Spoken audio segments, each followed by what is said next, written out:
Hey guys, Bryan here from Liquid Concepts. So today we're going to shoot a quick little video on double dipping a gun. And so in this case, what we've got is we've got a shotgun that we've already got taped up here. And so you can see I've got my tape all the way around it. Now again, I'm using blue tape. So one thing to remember about that is that the blue tape is not quite as tacky, and that's something that we want to make sure of because we don't want it to pull off the pattern by chance, or we don't want it to just stick like crazy, but we just want to cover the pattern that we've already dipped. And so we've actually already dipped this the first time. We taped it off just like this, dipped it, rinsed it, pulled it out. Now we've got it taped up again, and now we're ready to go on to the second dip. And so if you'll notice on this line right here, you can actually see whenever I run my line up this, I actually have about 1/8 of an inch to 1/16 of an inch overlap. So then that way, the second pattern that goes over this will actually overlap the first pattern. So you can get it as straight as you can. That's always great. And then also, if you can overlap it just a little bit, you just want a little bit of overlap just on that one edge there.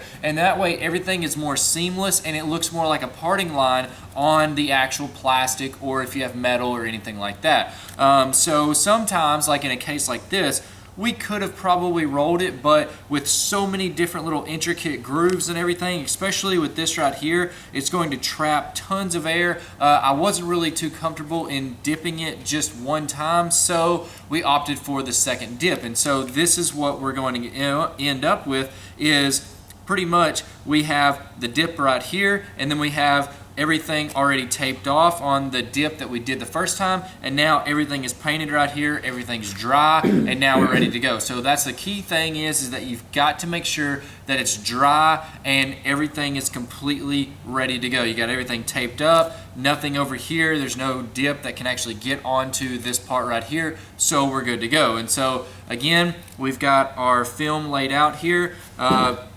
We've got everything laid out, everything's ready to go. I'm gonna go ahead and throw some tape on this, mainly just to keep it from rolling up on the edges. And again, sometimes you'll need to do this, sometimes you won't. It's just personal preference and also a little bit of preference on the actual film itself. So let's go ahead, we'll get this in the water, and we'll get started with it. All right, so we're gonna go ahead and get this in the water. We got everything taped up, ready to go. Now again, as we know from previous dipping, this film actually works a little bit better sitting at about 90 seconds on the water. Again, we've got our tank sitting at about 81 degrees. So in this case, it's going to sit for, like I said, about 90 seconds or 1.5 minutes on the water, just to allow it to hydrate just that little bit more before we go ahead and activate it. So you can see that we've got some wrinkles in there. If you blow them out very quickly, not really a big deal at all. So now that we've kind of got everything set, now we can actually go ahead and move all of our dividers back into place and wait for the timer to go off, and then we'll activate it, and then we'll dip the second part here. Another thing you can do is if you don't really want to blow them out with your mouth, you can take the air from the activator gun and just the air itself, and you can pull out those wrinkles just by moving it back and forth like that, and you can see how that wrinkle that we used to have that was right there, it's pretty much gone, and it just takes a little bit of time. You can work it out, no big deal at all. So we'll go ahead and tighten this up a little bit. Again, I've even got a bubble right here. Now again, I'm not really going to be too concerned about that, but in this case, I am going to go ahead and blow it out like that, just so you can kind of see that you can use the activator gun to help blow out some of the bubbles and things like that in case you have those issues, like maybe it's in the middle of the film or something like that. So, all right, so we've got 90 seconds on the water, and now we're ready to go ahead and spray our activator. In this case, we're using our Liquid Concepts activator. We're gonna have 2 passes, one through here, one through there. We're gonna have about a 20% overlap.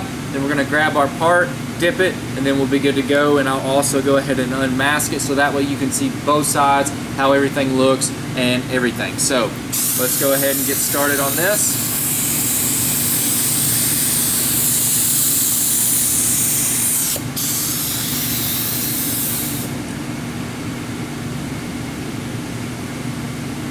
everything looks pretty good. Everything's glassed out really nice. So on this dip, actually, it's going to be pretty simple. We're just going to hold it just like this and hold it to where we make sure that we hold it to where we don't have anything that whenever we're holding it, we're covering up any of the white or anything like that. And so in this case, we're just going to hold it at an angle like that and then just let all of the film just wrap around the entire part.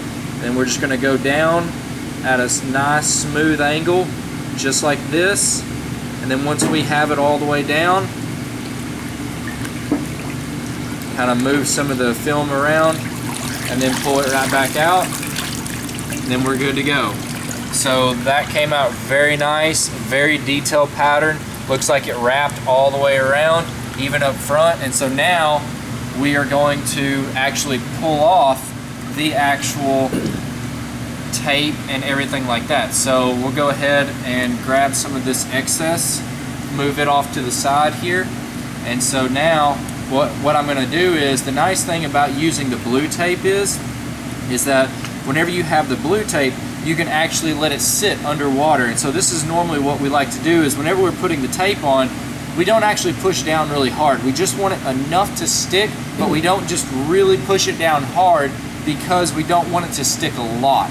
And so by having this blue tape in the water and kind of letting it soak like I'm doing right here, it pretty much releases some of that adhesive and it makes it pull off a lot easier. And so now you can see how literally, I mean, some of these pieces, they just are just pulling right off, and it's very, very easy, and also it doesn't hurt anything on the existing pattern whenever we go to pull some of these pieces off. And so some of these pieces are going to be a little bit harder to pull, mainly because you've got some of the adhesive stuck to itself like this, but as far as to the actual part, it's actually not sticking very well, which is actually what we had wanted, because we did not want it to stick to the part very much. We mainly just wanted it to just pretty much cover the part.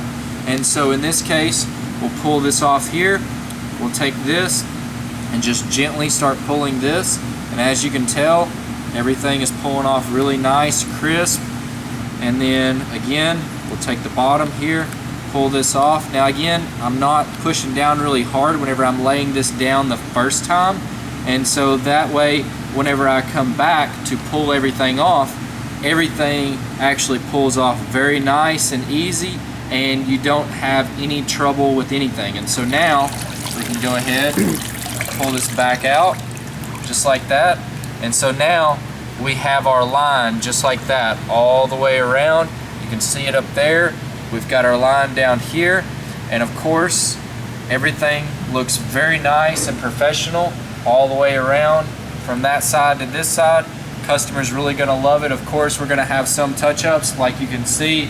Got a few of those little spots right there. We'll probably have them on the other side, just because those areas that are really recessed like that, they're always going to trap a little bit of air, but a quick little touch-up and nobody will ever even know them. So, all right guys, so we've got everything all touched up, everything's clear coated. We actually went ahead and put the gun back together, and so kind of wanted to show you guys what everything looked like after it was all said and done. So I think the dip came out really great. Again, this was the part that we had double dipped. Of course, you're going to have a line right through here. We actually went through and blacked in a little bit of it just in certain areas, just to kind of help blend everything back together. And again, also you've got another one right on this edge right here, same thing.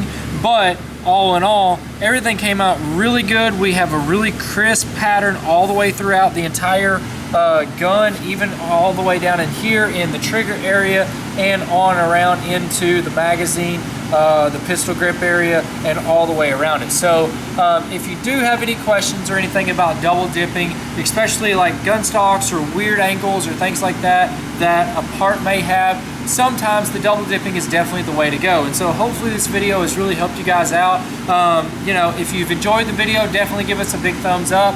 And if you have any questions or comments, definitely comment below. We'd love to hear from you about anything that you've got. So, and also too, if you haven't already, definitely subscribe. We have weekly tips and tricks videos that we do every week. And so definitely subscribe to that, so then that way you can definitely up your game on anything related to the hydrographic industry. So I hope you guys have enjoyed this video. I'm Bryan from Liquid Concepts, and we're making hydrographics great again. We'll see you guys next time.